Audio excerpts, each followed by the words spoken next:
สบายดียามแรงๆพี่น้องสบายดีตอนค่ำๆพี่น้องเอ้ยเอาสิมาน้ำห่วยแล้วนี่นะน้ำน่านห่วยแล้วลอยเด้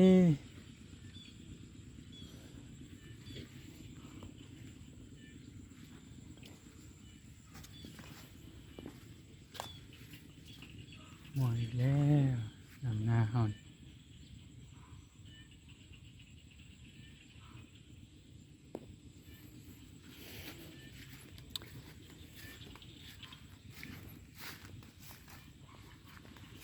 แล้วเสียมสื่อเอาไปใช้เนาะ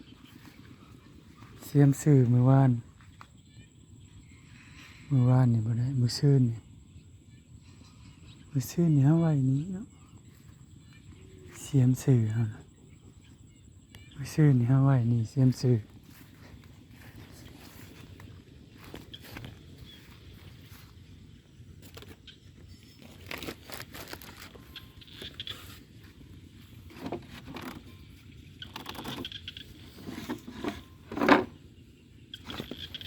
เสียมโจก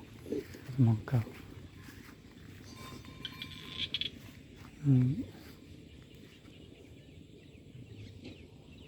หัวหมุนออก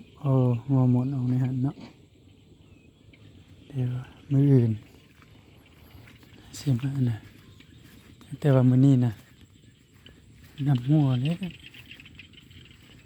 เบิ่งหัวในใส่อีก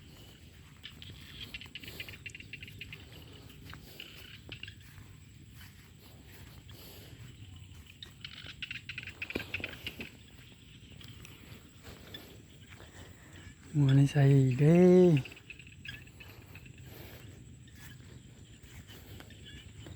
โอ้แตกงามอยู่เด้อพี่น้องนี่นะแตกคักแตกงามอยู่เด้อนี่นะพี่น้องนี่นะตัดมือซื่นนี่เนาะตัดมือซื่นนี่แตกขึ้นงามอยู่เด้อพี่น้องเลยนี่แตกขึ้นงามอยู่แตกขึ้นงามอยู่พี่น้องเดี๋ยวมืออื่นเนาะสิมาตัดเนาะสิมาตัดใหม่พี่น้องมืออื่นให้นี่สิมาตัดใหม่จะได้เฮาตัดน้อยเดียวในเมื่อวานชื่อนี่ก็ขึ้นงามอยู่ได้พี่น้องแตกไปขึ้นงามอยู่ได้โอเคเนาะเห็นผลการตัดเนาะเห็นผลการตัดเฮาก็สิมาตัดใหม่บาดนี้หากแต่ว่าเฮาสิหว่านปุ๋ยก่อนบาดนี้ทับแรกเฮาสิหว่านปุ๋ยก่อนหรือว่าบ่ทันหว่านก็ได้เนาะเพราะว่าใบมันก็เฮาก็สิเอาให้งัวแน่แล้วก็ปาไว้ให้มันเป็นพุ่นน้ำแน่เนาะเฮาสิปาไว้ให้มันเป็นพุ่นน้ำแน่คณะขาดน้ำคณะก็ขาดน้ำพี่น้อง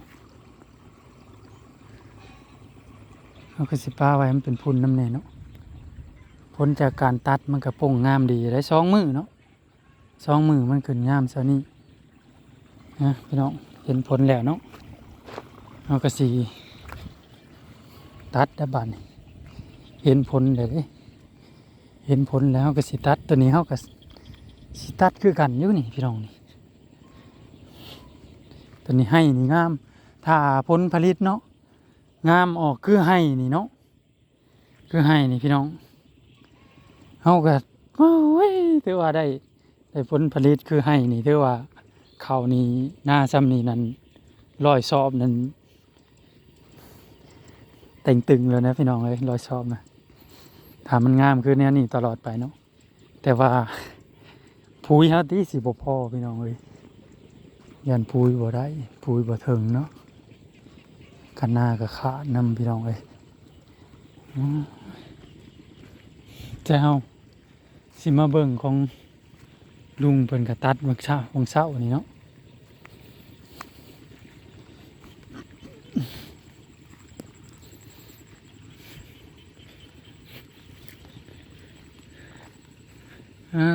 ตัวหัวหน้าทีมงานหัวหน้าว่าท่านขึ้นเด้อแต่ดำหน้านะ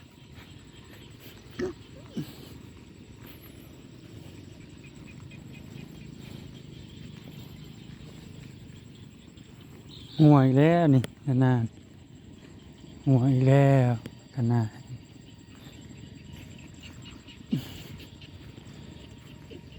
โอ้เพิ่นก็บ่ได้ตัดสูงเนาะเพิ่นก็บ่ได้ตัดสูงได้ซองให้เพิ่นก็บ่ได้ตัดสูงเนาะอันนี้ให้หน้านี่หัวอีกแล้ว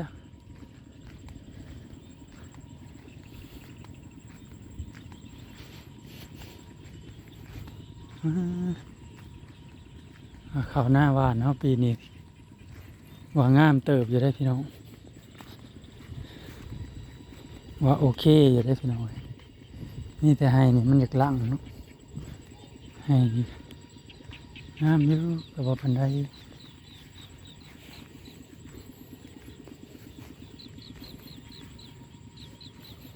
หัวอยู่ไซอีก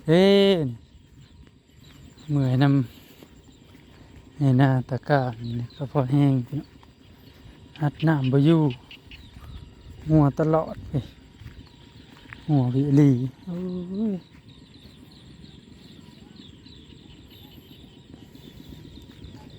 นี่ข้าวเจ้านี่เขาสิได้ตัดเนาะใบมันตายเขาสิได้ตัดพอใบมันตายพี่น้องให้ข้าวเจ้านี่บ่ตัดบ่ได้พี่น้องใบมันตายพี่น้องเลยต้องได้ตัด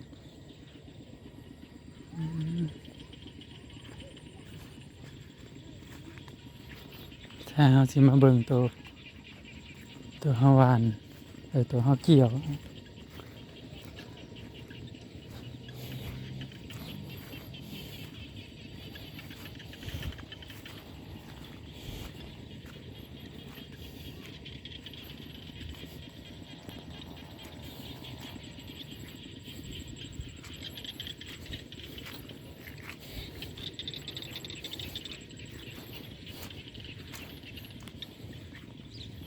เนี่ยตัวฮาเกี่ยวออกมันก็ขึ้นงามอยู่พี่น้อง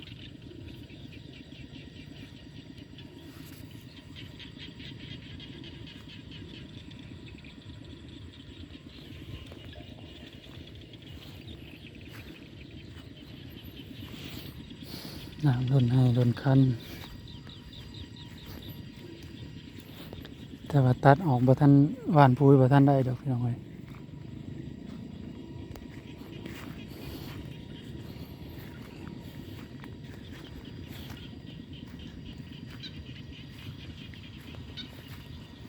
ให้ตัวเทิงนะครับเรียบคักนี่นะครับอันนี้เอาตัดเอาเกี่ยวทีแรกแล้วมันโป่งงามเลยเนี่ยงามเลยตัวนี้ก็ต้องได้ตัดคือกัน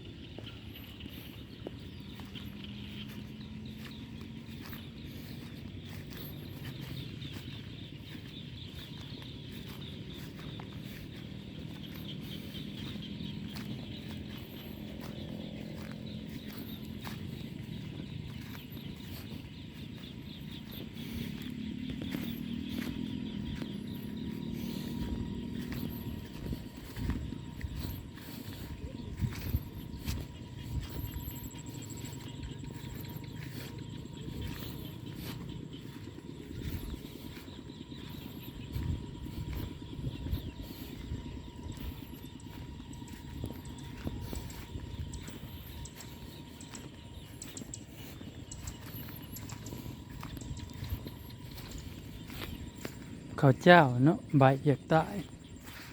หมูหูสาเหตุนี่มันเป็นสาเหตุหนึ่งเนาะให้หูบอกนี่เด้อพี่น้องมันเป็นสาเหตุหนึ่งเนาะนี่ใบมันอยากตายนี่มันอยากตาย